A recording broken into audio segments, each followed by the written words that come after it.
Hello नमस्कार दोस्तों आप सभी लोगों का स्वागत है आपके अपने यूट्यूब चैनल में। दोस्तों आप सभी लोगों के लिए एक इम्पोर्टेंट बहुत ही ज़्यादा बेहतरीन इन्फॉर्मेशन लेके आया हूँ, जो कि सारी ब्रांचेस से रिलेटेड इन्फॉर्मेशन होने वाली है। गेट 2023 जो आपका एग्ज़ाम होने वाले हैं, आपको पता ही होगा 3 फरवरी से लेके आपके 12-13 फरवरी तक सारे एग्ज़ाम होने वाले हैं। जिस किसी ने गेट का फॉर्म भरा होगा, जो प्रिपरेशन कर रहे होंगे, उन सभी लोगों को पता होगा।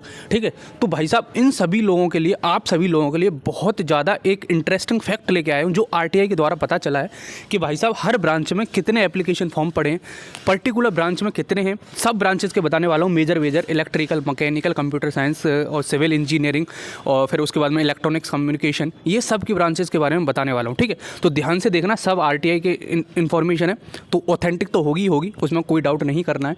उसके अलावा मैं आपको 2022 से भी कंपेयर करके बताऊंगा भाई साहब कितना ग्राफ डिक्लाइन कर रहा है। एट द सेम टाइम अगर आप वैकेंसीज देखोगे 2022 की गेट की और 2023 में जो पहले से ही रिक्रूटमेंट निकाल दिया इन्होंने पीएसयूज ने, तो बहुत ज़्यादा ड्रास्टिकली इंक्रीज़ हुआ है। लेकिन at the same time students less होते जा रहे हैं गेट में। I don't know what is the reason, but कम होते जा रहे हैं, वो मैं दिखाऊंगा आपको सारा। और मैंने देखो पीएसयूज की भी वीडियोज़ बना दी हैं और टेलीग्राम पर भी प्रोवाइड कर दें कि भाई साहब जो गेट 2023 वाला होगा बहुत ज़्यादा एम्प्लॉयमेंट लेके आएगा। अप्रॉक्सीमेटली 22 से लेके 23 पीएसयू ने अपने एडवर्टीजमेंट जारी कर दिए हैं कि गेट 23 से हम लेने वाले हैं। तो यार लास्ट मंथ बचा है, इसीलिए मैं वीडियो ये आज लास्ट दिन बनाने वाला हूँ। आपका एग्जैक्ट 1 महीना के आसपास है, 1 से लेके 2-3 दिन एक्स्ट्रा मान लो, तो 33 से 35 दिन के आसपास आपके शेष हैं। तो अभी भी आपकी रेस खाली नहीं हुई है। अगर मॉक टेस्ट दे रहे हो तो मॉक टेस्ट दो। चलो पहले मैं आपको डेटा दिखा देता हूँ, उसके बाद में मैं आपको बताऊंगा कि भाई साहब मॉक में कैसे आपको अपना स्कोर इंक्रीज़ करना है। क्योंकि देखो 22 से लेके 23 नंबर तो आप इजीली इंग्लिश, एप्टीट्यूड और मैथमेटिक्स में भी स्कोर कर सकते हो। ठीक है, चलो मैं बाद में डिस्कस करेंगे, पहले मैं आपको डेटा दिखा देता हूँ। तो देखो दोस्त, ये है आपका डेटा जो कि आपका आरटीआई के द्वारा पता चला है। सिविल इंजीनियरिंग पहले 2022 में जो रजिस्टर्ड कैंडिडेट थे वो थे 1,36,240 कैंडिडेट। ठीक है, और अपियर कितनों ने किया था, 1,43,000 लोगों ने अपियर किया था। ठीक है, ये मतलब 36,000 लोगों ने फॉर्म छोड़ दिए थे, पेपर छोड़ दिया था। ठीक है, हर बार होता है ऐसा, हर ब्रांच में होता है ऐसा। अब उसके बाद में इस बार जो रजिस्टर्ड है वो है आपके 1,04,792। इसमें से 30,000 आप छोड़ दो तो 70,000 लोग आपके फॉर्म पेपर देने जाएंगे, फाइनली जो पेपर में सेट होंगे। ठीक है, मैकेनिकल इंजीनियरिंग की बात करूँ 1,26,969 लोगों ने फॉर्म भरा था। ठीक है, और पेपर कितने देने गए थे, 89,000, यानी कि 90,000 के आसपास। तो टोटल यहाँ पे भी देखोगे तो आप 36,000 लोगों ने फॉर्म पेपर छोड़ा था आपका। इस बार जो कितने रजिस्टर्ड कैंडिडेट हैं वो है 81,553। इसमें से भी अगर आप 30,000 का आंकड़ा छोड़ दो, 20,000 भी अगर पेपर छोड़ते हैं तो केवल और केवल 60,000 लोग पेपर देने जाएंगे। ठीक है, सीएसई कंप्यूटर साइंस की बात करें तो 1,15,000 लोगों ने पिछली साल एनरोल किया था आपको गेट 2022 में। पेपर कितने देने गए थे, 77,000। यानी कि यहाँ पे तो देखोगे तो बहुत ज़्यादा लोगों ने पेपर छोड़ा है, 40 से 45,000 लोगों ने। इस बार कितने फॉर्म भरे गए, 1 लाख के अंदर। अब बहुत सारे लोग बोल रहे थे यार मैकेनिकल में कैंडिडेट नहीं है इसलिए कम होते जा रहे हैं, सीएस में तो कैंडिडेट बढ़ रहे हैं ना, फिर भी गेट में नहीं भरे हैं। 97,000 लोगों ने गेट भरा है इस बार। ठीक है, तो इसका मतलब ये कतई बिल्कुल नहीं है कि गेट में नंबर ऑफ स्टूडेंट बीटेक में कम होते जा रहे हैं। इस वजह से कंप्यूटर साइंस और जो भी मैकेनिकल इंजीनियरिंग, सिविल इंजीनियरिंग, इसमें फॉर्म कम होते जा रहे हैं। क्योंकि कंप्यूटर साइंस में तो एट द सेम टाइम बहुत ज़्यादा लोग फॉर्म भर रहे हैं, मतलब बहुत ज़्यादा बीटेक ग्रेजुएट हो रहे हैं, तो उसमें तो फॉर्म भरने चाहिए, लेकिन ऐसा कुछ भी नहीं है। तो इसका मतलब कतई ये भी नहीं है कि ब्रांच में लोग कम हो रहे हैं इस वजह से फॉर्म कम हो रहे हैं, ऐसा नहीं है। इलेक्ट्रिकल इंजीनियरिंग में 96,000 थे पिछली साल और पेपर देने गए थे 70,000 के आसपास। ठीक है, इस बार का आप डेटा देखोगे तो शॉक हो जाओगे, केवल और केवल 70,000 लोगों ने फॉर्म भरा है, 69,000। इसमें से फॉर्म पेपर कितने देने जाएंगे, 20,000 को हटा दो तो टोटली आपके 70,000 में से 20,000 गए तो 50,000 के आसपास आपके पेपर देने जाएंगे लोग। ठीक है, ईसी की बात कर लेते हैं। 80,000 लोगों ने पिछली साल फॉर्म भरा था, जिसमें से 54,000 फॉर्म पेपर देने ही गए थे। 54,000 लोग पेपर देने गए थे। इस बार 53,000 लोगों ने फॉर्म भरा है, तो पेपर कितने देने जाएंगे, तो मैं इसमें क्या ही एक्सपेक्ट करूंगा, 30 से लेकर 32,000 के आसपास आपके लोग फॉर्म पेपर देने जाएंगे 2023 का। एक्सी जो आपकी इंजीनियरिंग साइंसेज है उसमें 21,000 लोगों ने पिछली साल फॉर्म भरा था, 15,000 उसमें बैठे थे पेपर में, और इस बार जो लोगों ने भरा है वो 4500 लोगों ने केवल और केवल फॉर्म भरा है। ठीक है, तब आप एक्सपेक्ट कर सकते हो कि भैया इंजीनियरिंग साइंसेज से क्या होने वाला है। केमिकल इंजीनियरिंग में 19,000 थे लास्ट टाइम, इस बार 16,000 हैं, तो कुछ ज़्यादा ड्रास्टिकल चेंज नहीं है। इंस्ट्रूमेंटेशन में पिछली साल 16,000 थे, इस बार केवल और केवल 4400 फॉर्म है। केवल और केवल 4400 फॉर्म, 4400। और दोस्त इसमें केवल फाइनल ईयर वाले स्टूडेंट नहीं हैं, इसमें प्री फाइनल ईयर वाले स्टूडेंट भी हैं, क्योंकि आपको पता ही है थर्ड ईयर वाले स्टूडेंट भी एलिजिबल हैं फॉर्म भरने के लिए। तो थर्ड ईयर, फोर्थ ईयर, फिर पास आउट ईयर जितने भी हैं वो सब मिला के इतने फॉर्म है। तो कितना डिक्लाइनिंग रेट आ गया है आप देख सकते हो। तो देखो मेन मेजर ब्रांच की बात बता दूँ तो देखो सिविल इंजीनियरिंग की 1,04,000 है, पेपर देने के लिए जाएंगे 80,000, ठीक है, 80 से 90,000 के बीच में मान लो। मैकेनिकल इंजीनियरिंग जिसमें सबसे ज़्यादा स्टूडेंट होते थे, इस बार केवल और केवल एक शिफ्ट में पेपर है, और मैंने ये पहले भी बता दिया था आरटीआई के जरिए, लेकिन अब सारी ब्रांचेस की आरटीआई है। इसमें 81,000 लोग हैं, तो पेपर केवल और केवल 60,000 लोग देने जाएंगे। सीएसई, बहुत सारे लोग बोलते हैं कि सीएसई बूम पे, सीएसई में इतने सारे कैंडिडेट हैं, सीएसई में बहुत ज़्यादा लोग भर रहे हैं, लेकिन फॉर्म केवल 97,000 भरे गए हैं। इसमें से भी अगर आप 30,000 निकाल दो तो कितने बचे? 60,000 लोग फॉर्म पेपर देने जाएंगे एट दी एंड, ठीक है। इलेक्ट्रिकल इंजीनियरिंग 70,000 लोगों ने फॉर्म भरा है, तो 50,000 लोग पेपर देने जाएंगे।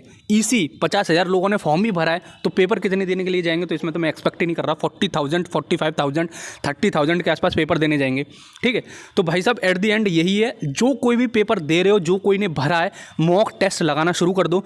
एटलीस्ट जो आपके जैसे जनरल एप्टीट्यूड और मैथमेटिक्स मिला के, दोनों मिला के आपका वेटेज होता है 28 मार्क्स का अप्रॉक्सीमेटली, ठीक है। तो भाई साहब इसमें से आप 22 नंबर अप्रॉक्सीमेटली स्कोर करने की कोशिश करो। मिनिमम इतने नंबर तो लाने ही पड़ेंगे, क्योंकि भाई साहब आपको कुछ करना है, तो कुछ अच्छे मार्क्स गेन करने हैं, तो इसलिए वो बोल रहा हूँ। देखो पीएसयू की लिस्ट में हर बार प्रोवाइड कर चुका हूँ आपको, टेलीग्राम पर भी मैंने पिन कर रखा है, जाके उसे देख लेना।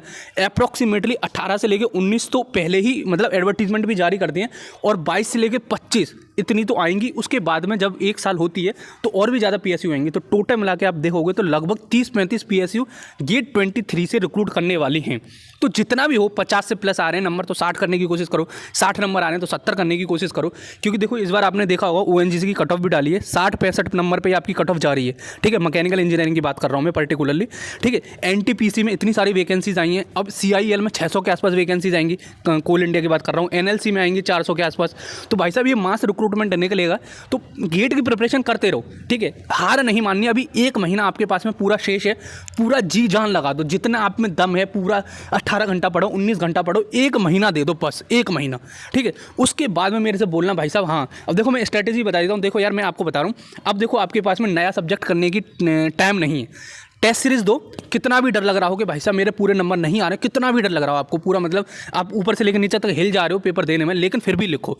एटलीस्ट आपको 10 मॉक दे के जाने हैं, एटलीस्ट 30 दिन है, 3 दिन का गैप रखो, 30 दिन में आप 10 मॉक दो, ठीक है। फुल लेंथ की बात कर रहा हूँ मैं, फुल लेंथ में फिर उसमें एनालाइज करो, 3 दिन एनालाइज करने में निकालो कि भाई साहब मेरी कहाँ गलती हो रही है, कौन से सब्जेक्ट में लैग कर रहा हूँ। और देखो अटेम्प्ट करने की मैं बहुत अच्छी बात बता रहा हूँ, मॉक को अटेम्प्ट कर, देखो वीडियो थोड़ी बड़ी हो जाएगी, लेकिन गेट के लिए है प्रॉपर्ली, तो छोटी जितनी बड़ी वीडियो आपके लिए होगी उतनी स्पीड इंक्रीज करके देख लेना। देखो मॉक को अटेम्प्ट करने की मैं तरीका बता देता हूँ। एक मॉक आपने पेपर देने बैठे, उसमें ऐसे नहीं कि अपनी प्रेस्टीज पे ले लो कि भाई साहब ये मेरे पे क्वेश्चन क्यों नहीं सॉल्व हो रहा। पहले आप कोशिश करो कि 10 से 15 मिनट में, जैसे कि आपका जो भी होता है 180 मिनट मिलती है वहाँ पे, ये टाइम चलता रहता है, तो 180 मिनट में कोशिश करो 170 मिनट आपके पास में बचे हों, जब तक आप जनरल एप्टीट्यूड वगैरह क्वेश्चन निकाल दो। 10-15 मिनट में पूरे जनरल एप्टीट्यूड के क्वेश्चन है उन्हें खत्म कर दो, ठीक है।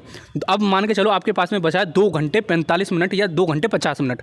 अब 2 घंटे 50 मिनट में से आप 1 घंटा, क्योंकि अब 1 घंटा 50 मिनट बचा, 1 घंटा आप एक गो में पूरा पेपर पढ़ लो, जितना जल्दी हो सकता है उतने जल्दी वाले क्वेश्चन कर दो। उनमें से कम सपोज करो आपके 1 घंटे में, अगले 1 घंटे में आपके पास में जल्दी करते गए आप बहुत, क्योंकि कुछ क्वेश्चन होते हैं फॉर्मूले बेस्ड होते हैं। तो ऐसा मत करो कि भैया प्रेस्टीज पे ले लो कि ये हो क्यों नहीं रहा। ये प्रेस्टीज वाली बात आपको बाद में करनी है, टेस्ट में नहीं करनी है अपना आजमाना कि भैया मैं अपनी इज्जत पर ले रहा हूँ, ये क्वेश्चन सॉल्व भी क्यों नहीं हो रहा मेरे से।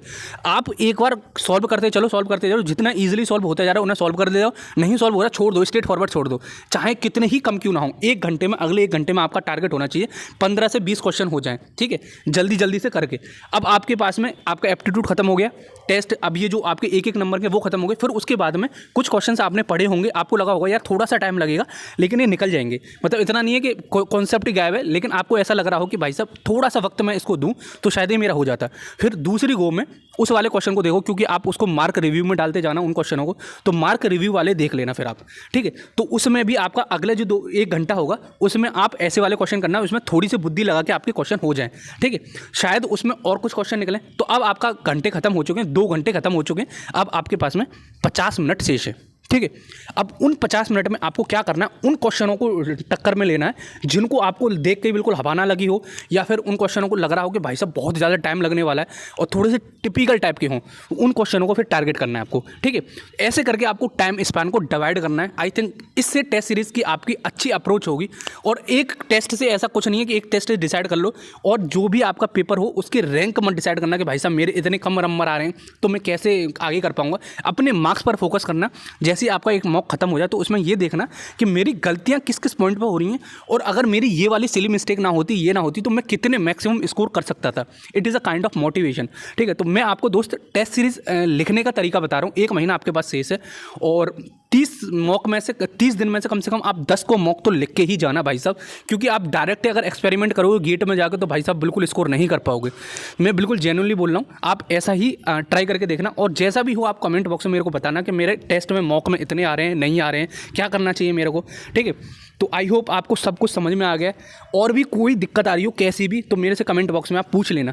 मॉक जरूर देना भाई, मैं ज़रूर बोल रहा हूँ। और 3 स्टेप जो मैं बता रहा हूँ आपको मॉक अप्लाई करने की, मॉक देने की 3 स्टेप, वही अप्लाई करना। पहले 10 मिनट में आप अपना एप्टीट्यूड निपटा देना, एप्टीट्यूड में ज़्यादा कुछ नहीं आता है। ठीक है, उसके बाद में आपके पास में 1 घंटा 2 घंटा 50 मिनट बचे। 1 घंटा उन क्वेश्चनों को देना, मैं दोबारा से देखो समराइज़ कर रहा हूँ, 1 घंटा उन क्वेश्चनों को देना जो क्वेश्चंस आप एक बार में ईजिली से क्रैक करते जाओ। मैथ के बहुत ईजी क्वेश्चन आते हैं। ठीक है, फिर उसके बाद में आपके पास में 1 घंटा 50 मिनट बचा। 1 घंटा उन क्वेश्चनों को देना जो क्वेश्चंस आपको लग तो रहा था कि ईजिली से पढ़ के हो जाएंगे लेकिन थोड़ा सा टाइम लेंगे। ठीक है, तो 1 घंटा उन क्वेश्चंस को देखना। लास्ट की आखिरी 50 मिनट उन क्वेश्चनों को देना जिसमें आप बिल्कुल घोड़े दौड़ाकर बिल्कुल एट दी एंड, मतलब या तो कॉन्सेप्ट नहीं आ रहा आपको, या फिर मतलब थोड़ा ज़्यादा टाइम लगे, या फिर थोड़ा ज़्यादा बुद्धि लगा सके आप कर सकते हो उन क्वेश्चनों को। तो ऐसे करके टाइम डिवाइड करना। आई होप आपको बहुत अच्छे रिजल्ट मिलेंगे। और टेस्ट एनालाइज ज़रूर करना, 1 से 2 दिन एनालाइज करने के ज़रूर देना। ठीक है, तो चलो फिर मिलते हैं अगली वीडियो में। वैसे आप प्रिपरेशन करते रहो, हर पीएसयू की देखो एक बार गेट निकल जाता है ना तो गंगा नहा जाते हो आप। ठीक है, तो चलो फिर मिलते हैं अगली वीडियो में। जब तक के लिए जय हिंद, जय भारत।